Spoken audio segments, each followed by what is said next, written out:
बेटा exercise 7.2 discuss कर रहे हैं इस वीडियो के थ्रू।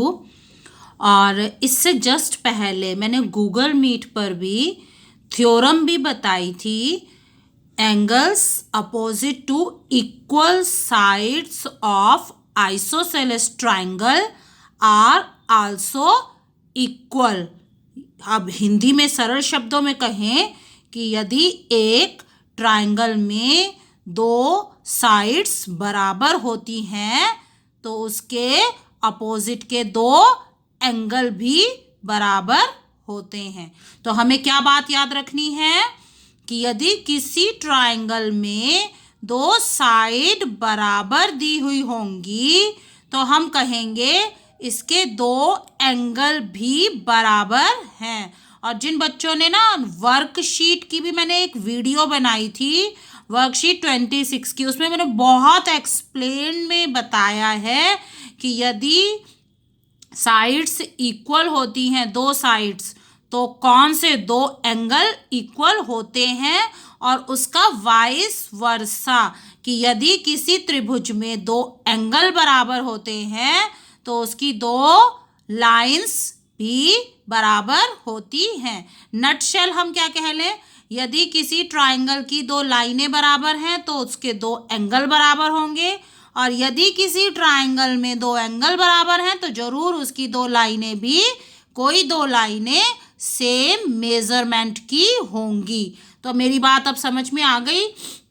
अब हम एक्सरसाइज 7.2 के कुछ क्वेश्चंस को यहाँ पर डिस्कस करेंगे। क्वेश्चन नंबर 1 मैंने लिख लिया है, पूरा ही लिख लिया ताकि तुम्हें अच्छे से समझ में आ जाए। यहाँ पर लिखा हुआ है, in isosceles triangle ABC with AB equal to AC bisector of angle B and angle C intersect at O, join A to O, then show that OB equal to OC and AO bisect angle A। तो यहाँ पर हमें चित्र नहीं दिया हुआ था, figure नहीं दिया हुआ था, हमें फिगर जो है वो अपने आप से बनाना पड़ेगा।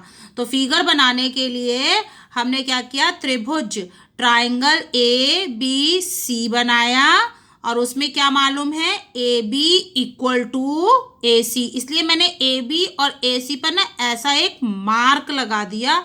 इसका मतलब है AB और AC आपस में बराबर है। उसके बाद शब्द आया है बाइसेक्टर। बाइसेक्टर का अर्थ है दो बराबर हिस्सों में बांटना, डिवाइड इनटू इक्वल पार्ट्स। कौन कौन हो रहे हैं divide, angle B and angle C। देखो यहाँ पर एंगल B कहाँ पर है, ये रहा एंगल B। क्या ये दो इक्वल पार्ट में डिवाइड हो रहा है? हाँ, एक ये अंदर ही वाला हिस्सा और एक बाहर वाला। इसी प्रकार एंगल C भी दो इक्वल पार्ट में बट गया। देखो ये पूरा जो ये आर्क थी ना, ये पूरी आर्क, इसके दो टुकड़े हो गए, ये और ये। तो हमने क्या किया, इस वाले एंगल के दो टुकड़े करने के लिए एक लाइन ड्रॉ करी। इसी प्रकार ये वाला कोण था, इसके दो टुकड़े करने के लिए ये लाइन ड्रॉ करी, और अब A और O को ज्वाइन कर दिया। ये वाला टुकड़ा कहाँ पे मिलते हैं, O पर, इसे A से ज्वाइन कर दिया तो हमारा फिगर रेडी हो गया। अब इस फिगर में अब हमें काम करना है, उत्तर शुरू करना है। तो उत्तर मैंने पहले भी बताया था, जो बच्चे गूगल क्लास अटेंड कर रहे हैं उन्हें पता है कि हम गिवन से शुरू करते हैं, और गिवन में बिल्कुल एज इट इज देखो वही बातें लिखी हुई हैं। मैंने इसीलिए यहाँ पर सवाल लिख दिया था ताकि मैं तुम्हें दिखा सकूं कि जो सवाल लिखा हुआ है मैंने वही गिवन उतारा है। देखो हूबहू वही उतार दिया है, और उसके नीचे फिर नेक्स्ट स्टेप जो शो दैट होता है, शो दैट गिवन नहीं होता है, शो दैट को हम क्या कहते हैं, टू प्रूव। और टू प्रूव में फर्स्ट पार्ट ही है, और सेकंड पार्ट भी जब हम करेंगे तो सेकंड पार्ट लिख देंगे। तो कितने हो गए पार्ट उत्तर के, गिवन, टू प्रूव और फिगर। उसके बाद नेक्स्ट क्या आता है, फाइनल आता है हमारा प्रूफ। अब ये कहोगे मैडम गिवन तो सवाल में से उतार लिया, टू प्रूफ भी सवाल में से उतार लिया, तो अब ये प्रूफ कहाँ से उतारें? प्रूफ भी सवाल में से ही शुरू होता है। तो शुरू देखो, हमारा सवाल ये था triangle A B C with A B equal to A C, बस इतना उतारा और इसके नीचे तुरंत अब हमें इससे सीख लेनी है, हमें इससे आगे बढ़ना है कि when A B is equal to A C then it means, अब हम क्या लिखेंगे इसके नीचे, it means angle B equal to angle C. ये लाइन ए बी, ये लाइन ए सी, ये दोनों बराबर हैं, तो इनके अपोजिट जो एंगल हैं, एंगल बी और एंगल सी भी बराबर होंगे। तो ये हमने कहाँ से उतारा? गिवन में से, और उसका अर्थ, उसका जो नीचे मीनिंग है वो हमने यहाँ पर लिख दिया। अब इसके नीचे भी 2 लगा दिया। अब कहोगे 2 क्यों लगाया मैडम आपने? आपको क्या पता कि 2 लगाना है? 2 हमने इसलिए लगाया बेटा क्योंकि b के 2 इक्वल पार्ट हो गए, 2 पार्ट्स हो गए, इसलिए हमने भी यहाँ पर डिवाइड बाय 2 कर लिया। और जो जो हम करते जा रहे हैं वो लिखते रहे साथ साथ। जब हमने थ्योरम थी तो थ्योरम लिख दी, डिवाइड बाय 2 किया तो ब्रैकेट में हम वो लिखते भी रहेंगे ताकि एग्जामिनर को क्लियर हो जाए। अगर ये नहीं लिखते हो नंबर कटते हैं, रीजन देना होता है। एंगल बी अपॉन 2, जब बी का आधा कर दिया, ये वाला एंगल बी था इसका हाफ कर दिया, तो क्या बन गया? एंगल 1। देखो मैं तो सुविधा के लिए 1 2 3 ये इस्तेमाल कर लेती हूँ ताकि गलती ना हो, क्योंकि तुम एंगल का जब नेम देते हो, एंगल की नेमिंग करते हो तो वो गलत सलत कर देते हो। उससे अच्छा हम 1 2 3 4 इस्तेमाल कर लिया करें। तो एंगल बी का आधा किया तो हो गया एंगल 1। यहाँ से एंगल सी का आधा कर दिया तो आ गया एंगल 2। तो इस प्रकार से हम क्या देख रहे हैं, हमें अब क्या मिल गया? देखो हमने शुरू कहाँ से किया था? ए B equal to A C, ये सवाल में लिखा था, सम में क्वेश्चन में लिखा था। वहां से हमने थ्योरम का इस्तेमाल करके ये लाइन लिखी, उसे 2 से डिवाइड कर दिया, 2 से डिवाइड करने से आ गया angle 1 is equal to angle 2। अब ये एंगल 1 और 2 कौन से त्रिभुज में बने हुए हैं? एंगल 1 और एंगल 2 किस त्रिभुज के अंदर है, किस ट्राइंगल के अंदर है? ये हैं ट्राइंगल ओ बी सी के अंदर। देखो ट्राइंगल ओ बी सी के अंदर हैं। अब ये ट्राइंगल कैसा ट्राइंगल हो गया? इसमें 2 एंगल बराबर हैं, और यदि 2 एंगल बराबर होते हैं तो मैंने क्या बताया था?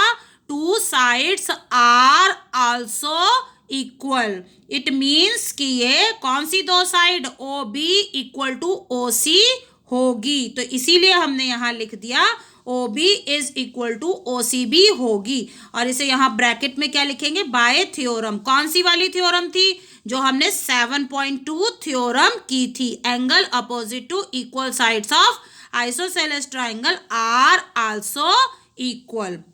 तो इस प्रकार से अब सेकंड पार्ट में हमें क्या करना है? इसका सेकंड पार्ट था ए ओ बाइसेक्ट एंगल ए।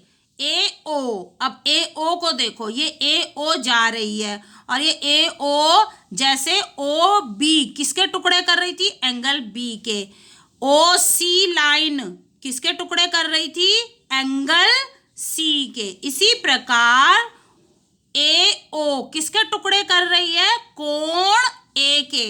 तो हमें सिद्ध करना है, यहाँ पर ये सिद्ध करना, अभी ये चीज हमें बतानी है कि ये 2 टुकड़े भी बराबर होंगे। ये 2 टुकड़े बराबर दिए हुए हैं, ये 2 टुकड़े बराबर दिए हुए हैं, ये दोनों सिद्ध करने हैं। तो अब इसको सिद्ध करने के लिए मैंने त्रिभुज ले लिए हैं। त्रिभुज ए ओ ए बी, मैं नाम दे देती हूँ, यहाँ पर इस तरह से लिख देती हूँ। ये हमारा लेफ्ट हैंड साइड का त्रिभुज, थोड़ा हरिडली भी करना पड़ेगा नहीं तो सारे क्वेश्चन डिस्कस नहीं हो पाएंगे। अब 2 त्रिभुज अब पता चल रहे होंगे कि कौन से 2 त्रिभुज लिए। यहाँ से भी देख लो, ओ ए बी और ओ ए सी। सबसे पहले तो कॉमन साइड देख लो इनमें, क्या इनमें कोई एक साइड है जो कॉमन है? हाँ, ओ ए। तो हमने लिख लिया ओ ए कॉमन, इसे पहचानना सबसे सरल होता है। इसके अलावा सवाल में ही लिखा हुआ था ए बी इक्वल टू ए सी, तो हमने वो भी इस्तेमाल कर लिया। और ये अभी जस्ट अभी आया है कि O B is equal to O C, तो तीनों चीजें आ गई। A B is equal to A C ये सवाल में दिया था, O B is equal to O C अभी हमने जस्ट अभी प्रूव किया है ऊपर, और ओ ए कॉमन है, तो कौन सा रूल लग गया? एस एस एस रूल से ये दोनों ट्राइंगल कॉन्ग्रुएंट हो गए। नाउ नेक्स्ट पार्ट, अच्छा ये इसी जब ये दोनों कॉन्ग्रुएंट हो जाएंगे तो इनके बॉडी पार्ट्स जो बाकी बचे हुए हैं वो भी समान हो जाएंगे, इक्वल हो जाएंगे। तो इस प्रकार से ये एंगल इक्वल आ गए, और अब हम लिख सकते हैं ए ओ बाइसेक्ट एंगल ए। तो ये हमारा सेकंड पार्ट हो गया, बहुत टाइम ले लिया इसने। सेकंड वाला सवाल, in triangle A B C A D is, line है ये, ए डी क्या है? A D is a line, AD is perpendicular bisector. दो शब्द आए यहाँ पर, कुछ बच्चे से वन पढ़ रहे होंगे, ये परपेंडिकुलर है, perpendicular bisector of BC। BC भी क्या है? एक लाइन है। यहाँ पे हम बाइसेक्टर किसका था? एंगल का था। यहाँ पे बाइसेक्टर एंगल का है नहीं, ये जो बाइसेक्टर है ये AD नाम का बाइसेक्टर, किसका बाइसेक्टर है? लाइन BC का। इसका मतलब ये लाइन को दो बराबर भागों में बांट रहा है। Then show that triangle ABC is an isosceles triangle. हमें प्रूव करना है कि ये जो ट्राइंगल है ABC, ये जो बड़ा बाहर ट्राइंगल बन रहा है ये आइसोसेलेस है। अब इसको आइसोसेलेस प्रूव करने के लिए वही गिवन लिख दिया, AD is perpendicular bisector of BC, to prove में लिख दिया। ठीक है, वो हमने किताब में से क्वेश्चन में से ही उतार लिया। प्रूफ में मैंने फिर कहा था प्रूफ भी यहीं से गिवन से ही शुरू करना है, लेकिन एक एक one by one. AD is perpendicular, पहले इसे लेंगे। AD इज परपेंडिकुलर, इसका क्या अर्थ है? परपेंडिकुलर का अर्थ है कि ये दोनों कोण 90-90 डिग्री के होंगे। तो हमने यहां से लिख लिया, it means angle D is equal to 90 degree. दूसरी बात क्या है? Bisector of BC, bisector of BC है, इसका मतलब BC के दो बराबर हिस्से हो गए। जिसका भी बाइसेक्टर होगा उसको वो दो बराबर भागों में बांट देगा। तो क्या आ गया? BD equal to DC। अब दो त्रिभुज, कौन कौन से दो त्रिभुज? मैंने यहाँ लिखा भी हुआ है LHS और RHS, यानी ABD, और दूसरा त्रिभुज ACD में कंपैरिजन करो, देखो इनके कौन कौन से बॉडी पार्ट्स आपस में बराबर हैं या कॉमन हैं। इसका ये वाला बॉडी पार्ट कौन सा? एंगल ये AD कॉमन है, ये बॉडी पार्ट्स दोनों में कॉमन है। चलो आगे देखते हैं। ये वाले का एंगल 1, लेफ्ट हैंड साइड वाले का एंगल 1 राइट हैंड साइड वाले के एंगल 2 के इक्वल है, दोनों 90 डिग्री हैं। तो एक और बॉडी पार्ट मिल गया। इसके अलावा आप कुछ कह देंगे, हाँ AB is equal to AC, यही ब्लंडर करते हो, कुछ भी गंद लिख के आ जाते हो, लिटरली गंद लिख के आते हो पेपर में, काम की बात होती ही नहीं है, तुम्हें पता ही नहीं होता क्या लिखना है, कई लिख के आ जाएंगे। अब AB इक्वल टू AC वो नहीं लिख सकते, वो हमें साबित करना, वो तो एंड में आएगा, वो पहले ही नहीं आ जाएगा। तो फिर क्या बचा? हमारे पास ये लाइन बच रही है अभी, BD इक्वल टू DC, जो हमने जस्ट ऊपर लिखी हुई है। हमें कैसे पता चला BD इक्वल टू CD है? बाइसेक्टर की वजह से। तो कौन सा रूल लग गया? दो लाइनें और एक एंगल, तो SAS rule, the two triangles are congruent. अब जब ट्राइंगल्स कॉन्ग्रुएंट हो गए, कौन कौन से ट्राइंगल? ट्राइंगल ABD और ट्राइंगल ADC कॉन्ग्रुएंट हो गए, तो उनके बाकी के बचे हुए बॉडी पार्ट्स, यानी इसका ये वाला एंगल और इस वाले त्रिभुज का ये वाला एंगल, ये आपस में बराबर होंगे। और कौन सी वाली थ्योरम लग जाएगी अब? यदि दो एंगल बराबर है तो दो साइड्स भी बराबर होंगी। Angle opposite to equal sides of isosceles triangle are also equal. Next हम क्वेश्चन कर रहे हैं, next question, question number 3, ABC is an isosceles triangle in which altitude are, ये सभी पूरा बेटा ये मैं ये मैंने इसलिए लिख दिया है कि ये सवाल है, तुम्हें पता चल जाए। और वही मैंने देखो गिवन लिख लिया है, गिवन में मैंने अगेन वही लाइंस रिपीट की हुई हैं, वही सब लाइंस रिपीट की हुई है। अब इस चित्र को देखने से हमें क्या क्या पता चलता है, सवाल में इस चित्र के बारे में क्या क्या बोला गया है। एक तो वो कह रहे हैं ये एंगल और ये एंगल 90 के हैं, ठीक है। एक चीज और भी कह रहे हैं, एक चीज और क्या कह रहे हैं, इक्वल साइड्स। एक और बात भी बताई हुई है कि ABC is an isosceles triangle, ABC is an isosceles triangle. तो आइसोसेलेस है तो इसकी कौन सी दो बराबर है lines, AB is equal to AC, ठीक है। और हमें प्रूव क्या करना है, हमें प्रूव करना है एल्टीट्यूड। कौन से एल्टीट्यूड, ये जो ये खींचे हैं हमने, BE is equal to CF, ये हमें प्रूव करने हैं, बराबर करने हैं। तो प्रूफ के लिए मैंने दो त्रिभुज सेलेक्ट कर लिए। दो त्रिभुज कौन से सेलेक्ट कर लिए हैं, उनके नाम पढ़ो, ट्राइंगल BCF और BCE, दोनों एक ही बेस पर खड़े हैं। देखो ये वाला एक त्रिभुज कौन सा वाला, इस बेस पर, इधर वाला एक लेफ्ट हैंड साइड वाला और एक राइट हैंड साइड वाला, दोनों किस पर खड़े हैं, दोनों सेम लाइन BC पर खड़े हैं। तो इसका मतलब BC तो हो गई दोनों में कॉमन। इसके अलावा एक कोण, हमें कोण भी दिखाई दे रहा है, कोण E इज इक्वल टू कोण F, और ये कितने डिग्री के हैं, दोनों ही 90 ईच हैं। तीसरी क्या लिखी है मैंने बात, angle B is equal to angle C, angle B, ये एंगल B कौन से त्रिभुज में आ रहा है, इधर वाले लेफ्ट हैंड साइड वाले में, और C किस में आ रहा है, राइट हैंड साइड वाले में। तो इधर वाले ट्राइंगल का ये एंगल इस वाले ट्राइंगल के इस एंगल के बराबर है। तो रूल हमारा AAS लगेगा। आप कुछ कहेंगे SAS, नहीं, ये यहाँ पे देखो साइड अलग हो गई, पहले एंगल फिर एंगल और साइड इनसे अलग है, तो ये रूल होगा AAS।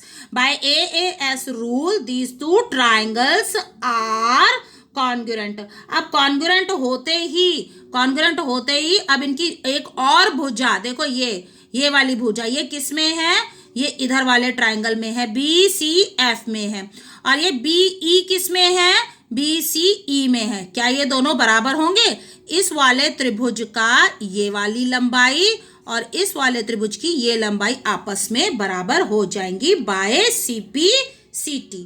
क्वेश्चन नंबर 4 देख लेते हैं। क्वेश्चन नंबर 4 भी लगभग आप कहोगे मैडम फिगर तो मैचिंग है, फिगर मैचिंग है, सवाल भी मैचिंग है, परिस्थितियां सिचुएशन थोड़ी सी बदल गई है।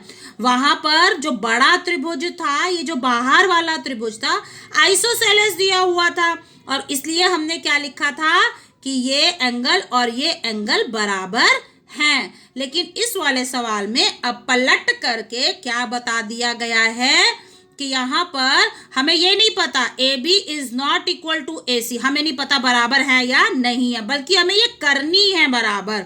और हमें बराबर इस बार क्या दिए हुए हैं, एल्टीट्यूड्स, जो ये एल्टीट्यूड्स है ये बराबर दिए हुए।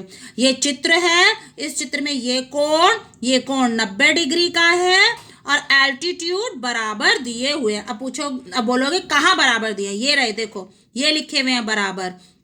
तो मैंने यहाँ गिवन लिख लिया, तुम्हें भी आता होगा लिखना, टू प्रूव लिख लिया।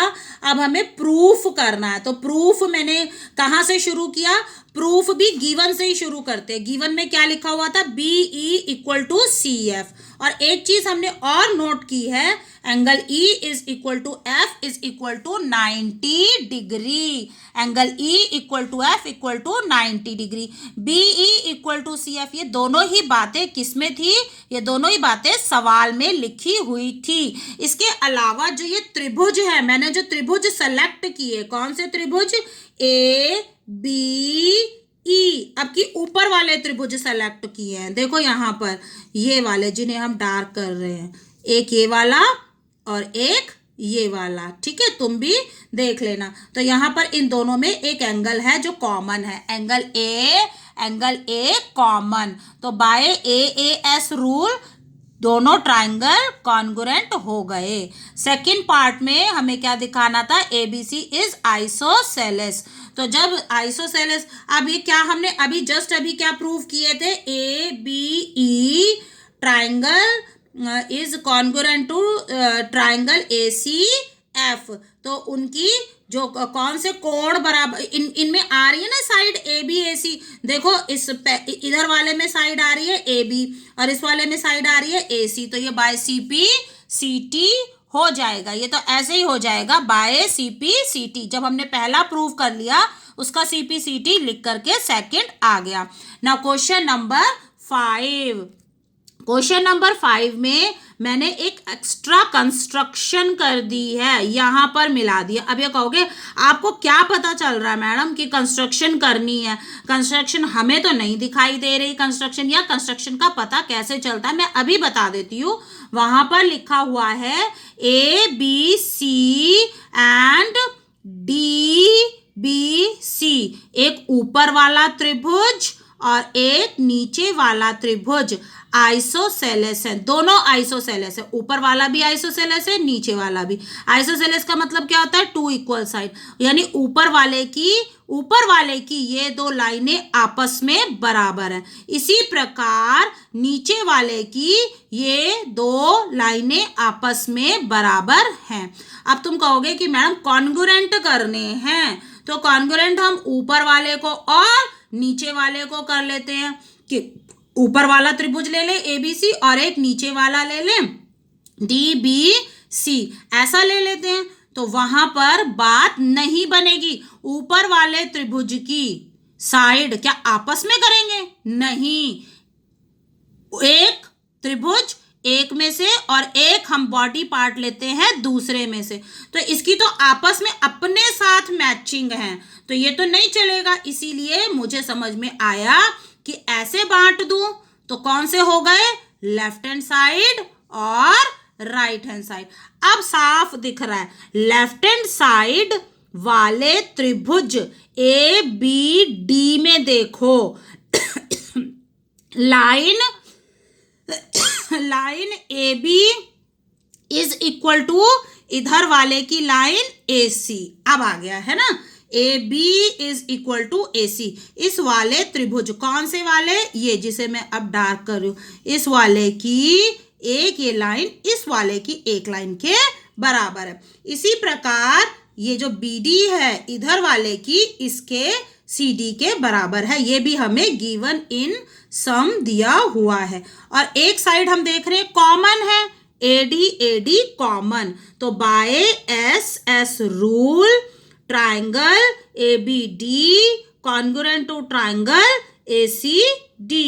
जब अब ये दोनों त्रिभुज, कौन से दोनों त्रिभुज, ये बायां वाला और ये दायां वाला, LHS वाला RHS वाला कॉन्ग्रुएंट हो गए तो इनके बॉडी पार्ट्स इक्वल होंगे, यानी ये वाला बॉडी पार्ट इस वाले बॉडी पार्ट के बराबर होगा। इस वाले का नाम क्या है, ABD, एंगल ABD, और इस वाले एंगल का नाम क्या है, ACD। तो इस प्रकार से ये दोनों जो है क्या हो गए, एंगल्स बराबर हो गए बाय CPCT। तो 5 क्वेश्चंस तो मैंने डिस्कस कर ही दिए हैं। अब ये तुम्हारा काम है, बाकी के बचे हुए जो 2-3 और जितने भी क्वेश्चंस हैं अब उन्हें ट्राई करोगे और कल के लिए ये काम है, इसे कॉपी में कर लोगे।